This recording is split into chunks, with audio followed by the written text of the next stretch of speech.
সবাইকে স্বাগতম আজকের ভিডিও টিউটোরিয়ালে। আজকে আমরা আলোচনা করব কনস্ট্রাক্টর নিয়ে। আজকে আমরা কনস্ট্রাক্টরের রহস্যভেদ করব। তো কনস্ট্রাক্টর বিষয়টা মোটের উপরে একেবারেই কঠিন না, কিন্তু তারপরেও কেন যেন মানুষ অযথাই ভয় পেয়ে থাকে। তো আজকে আমরা কনস্ট্রাক্টর সম্পর্কে যাবতীয় ভীতি আছে, যাবতীয় অজানা আছে, রহস্য আছে, সব কিছু ভেদ করব।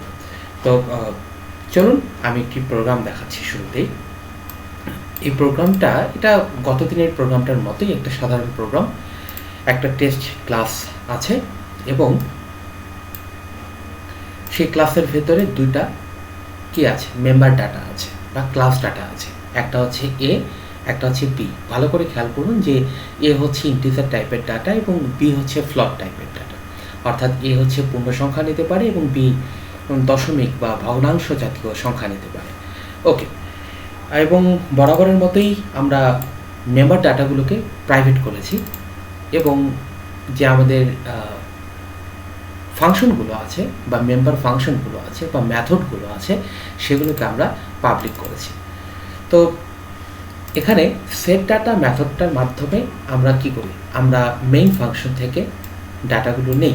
যেমন এখানে দুইটা ডাটা, যেহেতু একটা এ ইন্টিজার টাইপের, তার জন্য আমি নিয়েছি 10 এবং আরেকটা কি ফ্লোট টাইপের বি, তার জন্য আমি নিয়েছি 25.23।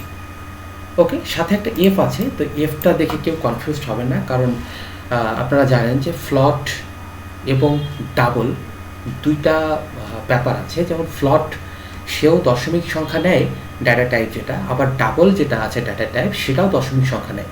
কিন্তু ফ্লটের একটা রেঞ্জ আছে, ফ্লট দশমিকের পরে 6 ঘর পর্যন্ত নিতে পারে, কিন্তু ডাবল কিন্তু দশমিকের পরে আরও বেশি, অর্থাৎ 14 ঘর পর্যন্ত নিতে পারে। অর্থাৎ আপনি যখন কোনো একটা ভ্যালু নিচ্ছেন সেটা যেন ফ্লটের রেঞ্জ ছাড়িয়ে ডাবলে না চলে যায়, অর্থাৎ দশমিক 14 ঘর পর্যন্ত না চলে যায়, সেটাকে এনশিওর করার জন্য আমরা সাথে একটা এফ, ছোটো আকারে এফ দিয়ে রাখি। এটা এনশিওর করছে যে আমরা যে ইনপুটটা নিচ্ছি এটা ফ্লটের মধ্যে থাকছে, ডাবলে চলে যাচ্ছে না। তাহলে আমরা দুটো ইনপুট নিচ্ছি, একটা হচ্ছে 10, দিস ইজ ফর ইন্টিজার এ, এবং একটা 25.23, দিস ইজ ফর ফ্লট বি। এবং আমরা এই ইনপুটটা নিয়েছি সেট ডাটা এই ফাংশনটার সাহায্যে, এবং পরবর্তীতে শো ডাটা এই ফাংশনটার মাধ্যমে আমরা কি করেছি, এ আর বি এর মান শো করেছি বা প্রিন্ট করেছি। ওকে, তো এখানে একটু আউটপুটটা দেখা যাচ্ছে যে A is 10 and B is 25.23।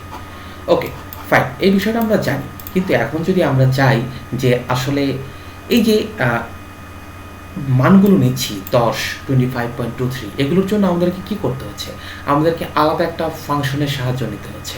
সেই ফাংশনের নাম কি, সেট ডাটা। তো আমরা চাই যে আমরা এই ভ্যালুগুলোকে নেব ঠিকই, কিন্তু অতিরিক্ত কোনো ফাংশনের সাহায্য নেব না। আমরা যখনই একটা অবজেক্ট তৈরি করব, একটা ক্লাসের অবজেক্ট যখনই তৈরি করব, সাথে সাথে মানটা বলে দেব।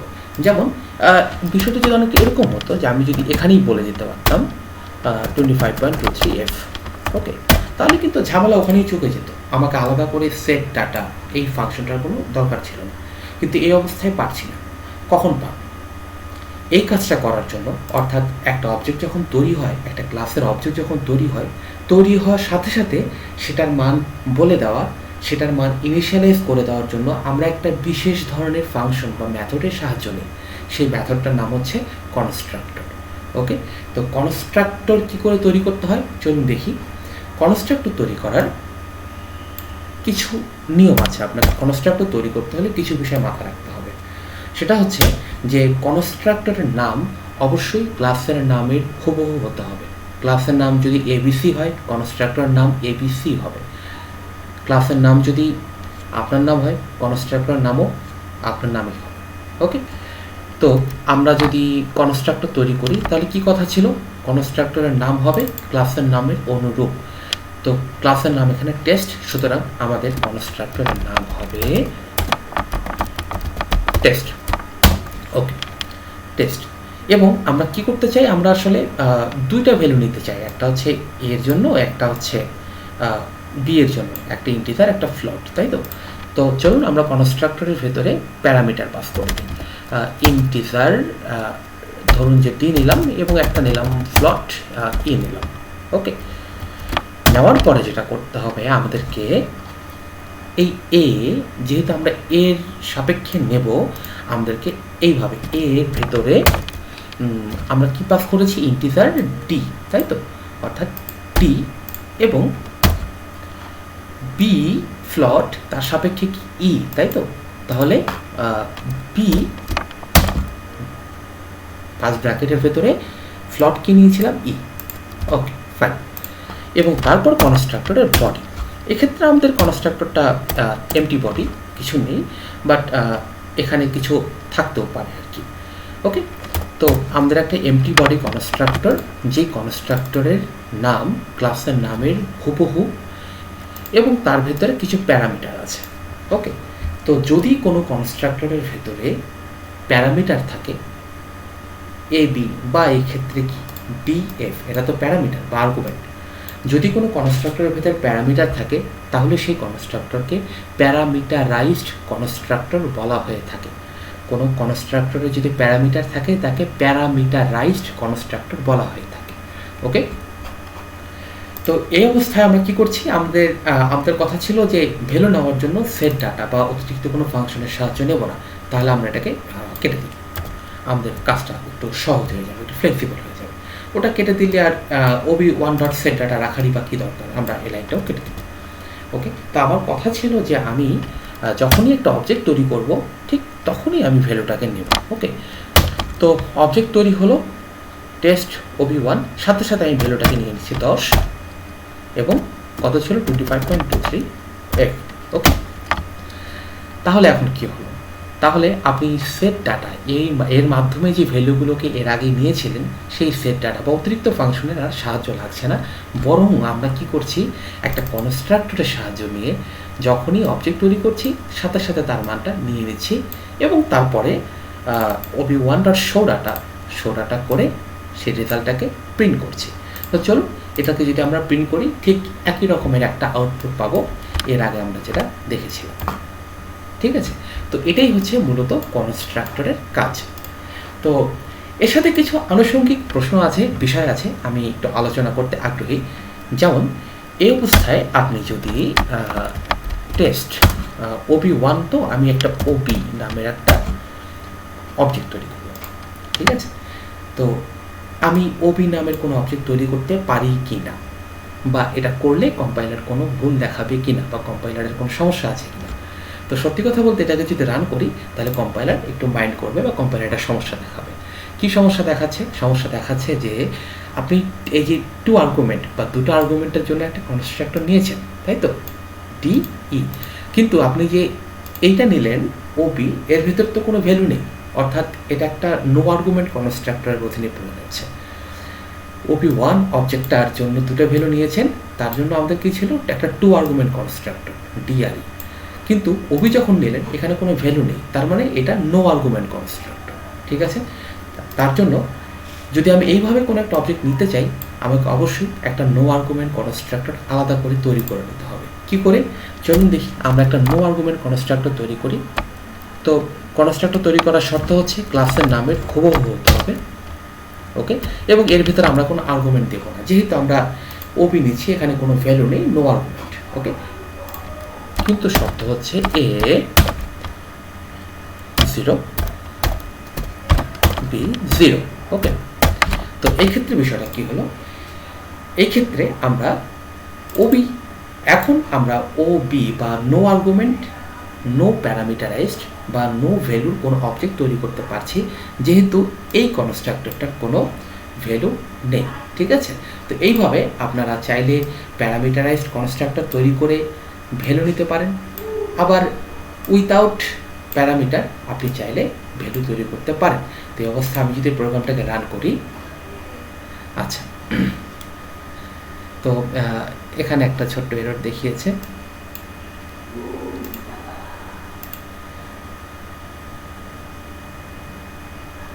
সরি, আমরা আসলে এখানে বডিটা দিইনি আর কি, যেহেতু কনস্ট্রাক্টরের একটা বডি থাকে, আমি বলেছিলাম বডিটা না দেওয়ার কারণে এখানে একটা এরর দেখাচ্ছিল। তো ঠিক আছে, আমরা যদি এখন রান করি তাহলে আগের মতোই আউটপুটটা পাচ্ছি আর কি। ওকে, তো এই ছিল কনস্ট্রাক্টরের ফান্ডামেন্টাল বা একদম মৌলিক বৈশিষ্ট্য বলি। তো আমি আরেকটা এক্সাম্পল দেখাতে আগ্রহী যেন আপনাদের আন্ডারস্ট্যান্ডিংটা একদমই পরিষ্কার হয়ে যায়, বা এরপর যেন কনস্ট্রাক্টর রিলেটেড আর কোনো সমস্যা না থাকে। তো তার জন্য আমি এই প্রোগ্রামটা আসলে দেখাতে চাই যে এই প্রোগ্রামটায় কি হয়েছে। এই প্রোগ্রামটায় একটা ক্লাস নেওয়া হয়েছে, ক্লাসের নাম কি? কাউন্টার। আচ্ছা, তো কাউন্টার ক্লাসের ভেতরে মেম্বার ডাটা বা ভেরিয়েবল নেওয়া হয়েছে একটা, বা কাউন্ট। ওকে, তো কাউন্টের ডাটা টাইপ কি? ইন্টিজার। ইন্টিজারের আগে একটা বিষয় আছে, সেটা হচ্ছে আনসাইন্ড। আনসাইন্ড, ওকে। তো এখন আনসাইন্ড বিষয়টা কি? আনসাইন্ড মানে হচ্ছে যে এই যে কাউন্ট, যে ভেরিয়েবলটা আমরা নিলাম, এটার ভ্যালু কখনোই 0 বা তার থেকে নিচে হবে না, অর্থাৎ নেগেটিভ হবে না। এটা সবসময় পজিটিভ হবে আর কি, 1 2 3 4, কখনোই -1 বা -2 হবে না। সাইন মানে প্লাস বা মাইনাস সাইন সম্পন্ন, 0 বা নেগেটিভ বা পজিটিভ সাইন সম্পন্ন। আর আনসাইন্ড আমি যদি কোনো ভ্যালুকে করে দিই, কোনো ভ্যারিয়েবলকে করে দিই, তার মানে সেটা শুধু পজিটিভ ভ্যালুই নেওয়ার ক্ষমতা রাখে, নেগেটিভ কোনো কিছু নয়। ওকে, তো কাউন্ট এটা একটা পজিটিভ আনসাইন্ড ভ্যারিয়েবল, এবং এর ভেতরে কি করেছি আমরা? এর ভেতরে আমরা, আচ্ছা ওটার কথা বাদ দিয়ে আগে আমরা ইন্ট কাউন্ট নামে একটা ফাংশন দিয়েছি। ইন্ট কাউন্ট বলতে ইনক্রিমেন্ট কাউন্ট, অর্থাৎ এই কাউন্টটাকে ইনক্রিমেন্ট করা। তার জন্য আমরা কি করেছি? কাউন্ট প্লাস প্লাস, অর্থাৎ পোস্ট ইনক্রিমেন্টের সাহায্য নিয়েছি। অর্থাৎ কাউন্টের ভ্যালু যদি 0 হয়, পোস্ট ইনক্রিমেন্টের ফলে সেটা 1 হয়ে যাবে। একবার যদি বাড়াই, দ্বিতীয়বার বাড়ালে 2 হয়ে যাবে, এইভাবে বাড়বে। আর গেট কাউন্ট ফাংশনটার মাধ্যমে আমি কাউন্টের ভ্যালুটাকে রিটার্ন করছি। অর্থাৎ কাউন্টের যে ভ্যালু, কাউন্টের বর্তমান ভ্যালু যদি 1 হয়, তাহলে গেট কাউন্ট ফাংশনটা সেটাই রিটার্ন করবে। কাউন্টের বর্তমান ভ্যালু যদি 2 হয়, গেট কাউন্ট ফাংশনটা সেটাই রিটার্ন করবে। ওকে, তো এই ক্ষেত্রে আমাদের যে ক্লাসের নাম কাউন্টার, তো কাউন্টার ক্লাসের কোনো কনস্ট্রাক্টর আছে কি? হ্যাঁ, কাউন্টার ক্লাসে একটা কনস্ট্রাক্টর আছে, সেই কনস্ট্রাক্টর নাম হচ্ছে এই কাউন্টার। তো কনস্ট্রাক্টর আমরা দেখে কি করে চিনব কোনটা ফাংশন কোনটা কনস্ট্রাক্টর? এটা কি করে দেখে চিনব? এর একটা সহজ উত্তর হচ্ছে, কনস্ট্রাক্টরের কোনো রিটার্ন টাইপ থাকে না। অর্থাৎ কনস্ট্রাক্টরের আগে পরে ভেতরে আপনি কখনোই ভয়েড, ইন্ট, ফ্লট, রিটার্ন সামথিং এই ধরনের কোনো কিছু দেখবেন না। যেমন আপনি দেখেন যে ইন্ট কাউন্ট, এটা কি? এটা একটা ফাংশন যার আগে একটা ভয়েড কিওয়ার্ডটা এসেছে। গেট কাউন্ট, এটা একটা ফাংশন যার আগে ইন্টিজার রিটার্ন টাইপ, এবং কি রিটার্ন করছে? Returning something. কিন্তু কাউন্টার দেখেন এর আগে পরে কোনো ইন্টিজার, ফ্লট, ভেতরে কোনো রিটার্ন কিছু নেই। তো এইভাবে আমরা দেখে চিনতে পারি যে কোনটা ফাংশন আর কোনটা কনস্ট্রাক্টর। ঠিক আছে, তো এই অবস্থায় আমরা কি করেছি? আমরা কাউন্টার ক্লাসের মেইন ফাংশন থেকে কাউন্টার ক্লাসের দুটো অবজেক্ট তৈরি করেছি, একটা C1, একটা C2। ফাইন, তো তারপর আমরা কি করেছি? C1.getCount। তো C1 এর ইনিশিয়াল ভ্যালু কত? C1 এর ইনিশিয়াল ভ্যালু হচ্ছে, দেখেন আমি কনস্ট্রাক্টরে সেট করে দিয়েছিলাম কত? 0। ঠিক আছে, সুতরাং C1 যখন তৈরি হচ্ছে, সে ডিফল্ট ভ্যালু, অর্থাৎ অটোমেটিক ইনিশিয়ালাইজেশনের ফলে সে ভ্যালু পাচ্ছে 0। এই মুহূর্তে C1 এর ভ্যালু 0। অর্থাৎ আমি যখন এই লাইনটাকে প্রিন্ট করছি, সি আউট, এই লাইনটাকে প্রিন্ট করছি, তখন সে একটা 0 রিটার্ন করবে। ওকে, তো একই কারণে C2 এর বর্তমান ভ্যালুও 0। ঠিক আছে, তার অনুরূপভাবে আমি যখন এই লাইনটাকে প্রিন্ট করছি, তখন সে 0 ভ্যালুই প্রিন্ট করছে। তো এখন এই অবস্থায় আমরা C1কে প্রথমবারের মতো বাড়ালাম। কিভাবে? C1.incount বা ইনক্রিমেন্ট কাউন্ট এই ফাংশনটা সাহায্য নেই। তাহলে C1 এর বর্তমান ভ্যালু যদি 0 হয়, তাহলে একবার বাড়ানোর ফলে তার ভ্যালু কত হয়ে গেল? ডেফিনেটলি 1 হয়ে গেল। ওকে, C2কে আমরা পরের লাইনে একবার বাড়িয়েছি। তো C2 এর ইনিশিয়াল ভ্যালু কত ছিল? 0। তাহলে C2কে একবার বাড়ানোর ফলে তার ভ্যালু কত হলো? তার ভ্যালু 1। এবার আমরা C2কে দ্বিতীয়বারের মতো বাড়ালাম। C2কে দ্বিতীয়বারের মতো বাড়ালাম, এর আগে ছিল 1, এবং দ্বিতীয়বারের মতো বাড়ানোর ফলে C2 এর বর্তমান ভ্যালু হয়ে গেল টু। ঠিক আছে, আমি বিষয়টা আরেকটু এভিডেন্ট করছি, অর্থাৎ C1 এর ইনিশিয়াল ভ্যালু ছিল 0, যেটা কনস্ট্রাক্টরের কারণে অটোমেটিক ইনিশিয়ালাইজেশন হয়েছে, অ্যান্ড C2 এর ইনিশিয়াল ভ্যালু ছিল 0। তো একবার C1কে ইনক্রিমেন্টের কারণে, C1কে একবার মাত্র ইনক্রিমেন্টের কারণে C1 এর বর্তমান ভ্যালু হলো 1, এবং C2কে দুইবার ইনক্রিমেন্টের কারণে C2 এর বর্তমান ভ্যালু হলো 2। ঠিক আছে, তো এই অবস্থায় আমি যদি আবারও C1কে প্রিন্ট করি C আউট করে, এবং আবারও C2কে প্রিন্ট করি C2 করে, তাহলে কি হবে? তাহলে যেটা হবে যে গেট কাউন্ট C1 এর বর্তমান ভ্যালু কত হলো? 1, অর্থাৎ এইটা রিটার্ন করবে 1, এবং এইটা কি রিটার্ন করবে? এটা দুইবার বেড়েছিল, ভ্যালু ছিল 2, অর্থাৎ এইটা রিটার্ন করবে 2। সুতরাং কি আসা উচিত? প্রথমে আসবে এটাও 0, এটাও 0, তারপর কি আসবে? এটা 1, এটা 2। ঠিক আছে, তো চলুন দেখি আমাদের আউটপুটটা আসে কিনা সঠিকভাবে। তাহলে আমি টিকলু কেটে দিচ্ছি। ওকে, এখানে কিছু অতিরিক্ত ডিজিট লিখেছিলাম, সেগুলি এবার দেখাচ্ছে। ওকে, তো ইনিশিয়ালি ডিফল্ট কনস্ট্রাক্টরের কারণে C1 এবং C2 দুটোর ভ্যালু 0, কিন্তু C1 আর C2 পরে C1কে একবার বাড়িয়েছি, ভ্যালু হয়েছে 1, C2কে দুইবার বাড়িয়েছি, ভ্যালু হয়েছে 2। Very good. তো এখন এই প্রোগ্রাম থেকে কিছু অনুসিদ্ধান্ত আছে। অনুসিদ্ধান্তগুলো কী কী? অনুসিদ্ধান্ত হচ্ছে যে আমি কি এখানে 0 বদল অন্য কিছু দিতে পারি? অবশ্যই দিতে পারি। আমি যদি এখানে 5 দিই, তার অর্থ কি? তার অর্থ হচ্ছে যতবার আমি নতুন অবজেক্ট তৈরি করব কাউন্টার ক্লাসে, যতবার অবজেক্ট তৈরি করব C1, C2, C3 যতবারই হোক না কেন, সেগুলোর ডিফল্ট ভ্যালু, সেগুলো তৈরি হওয়ার সময় ভ্যালু হয়ে যাবে 5। ওকে, বর্তমানে C1 এর ভ্যালু 5 এবং C2 এর ভ্যালু 5। ঠিক আছে, সুতরাং এই ভ্যালুগুলো আগে 0 দেখিয়েছিল, এগুলো হয়ে যাবে 5, 5। ঠিক আছে, তারপর C1কে একবার বাড়িয়েছি, অর্থাৎ ভ্যালু হবে 6, C1 এর ভ্যালু 6, এবং C2কে কতবার বাড়িয়েছি? 2বার, সুতরাং C2 এর ভ্যালু হবে 7। সুতরাং আউটপুট আসা উচিত এটার জন্য 5, এটার জন্য 5 ইনিশিয়ালি, এবং তারপর এটার জন্য 6, এটার জন্য 7। তো এইভাবে আমরা চাইলে কনস্ট্রাক্টরের মান পরিবর্তন করে দিতে পারি। তো চলুন একটু দেখি আমাদের আউটপুট আসছে কিনা।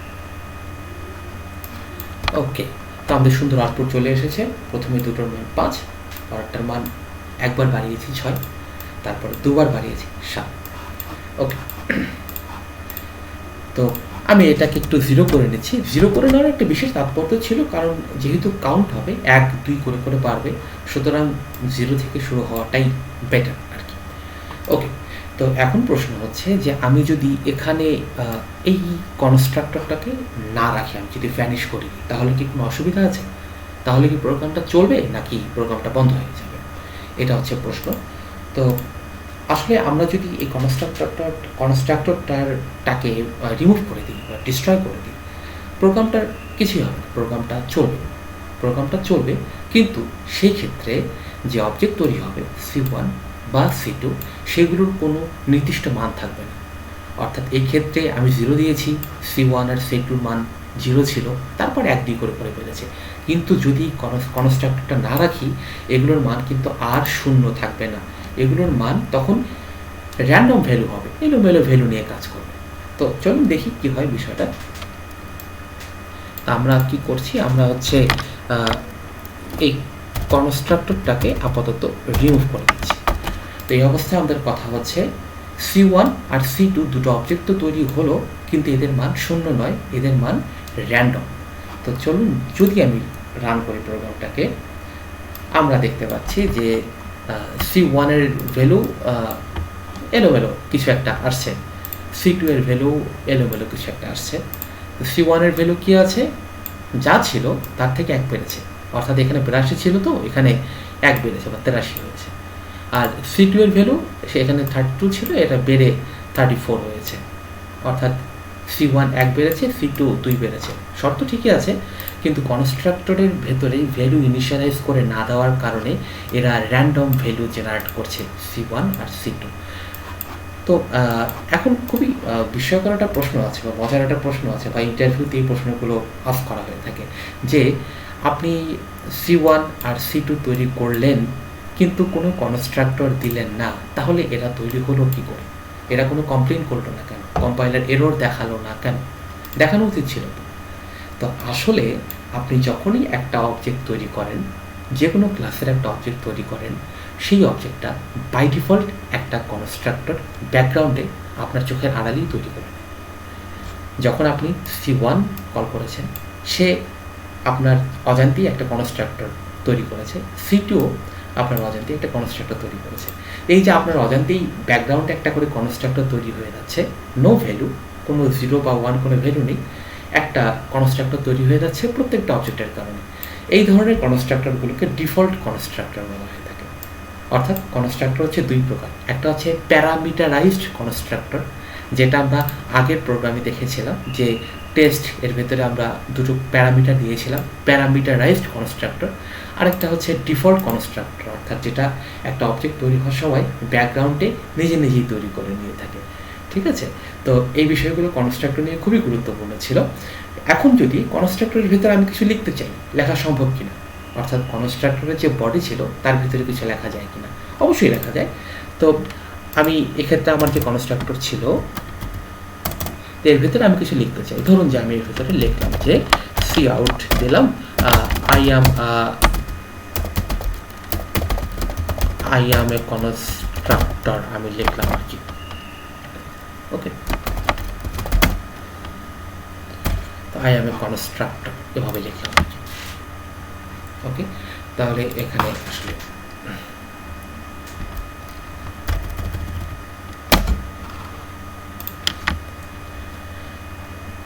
ওকে, তাহলে বিষয়টা কী হবে যে আমরা যদি কনস্ট্রাক্টরের বডির ভেতরে কিছু একটা লিখি, তাহলে আউটপুটটা কী আসবে?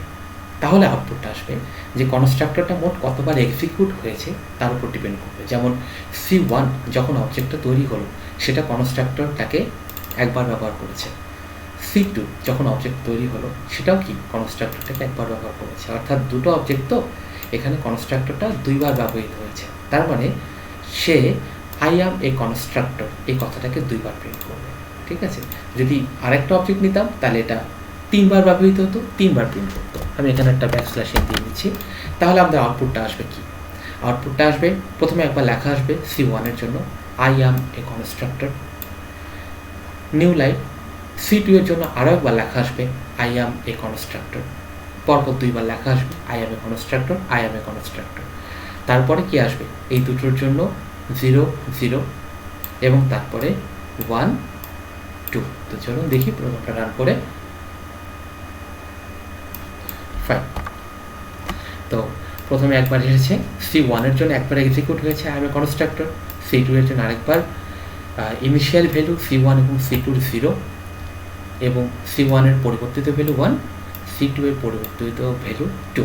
ঠিক আছে? তো this is all about constructor. Constructor নিয়ে আশা করি এরপরে আপনাদের আর কোনো সন্দেহ বা সমস্যা থাকার কথা নয়।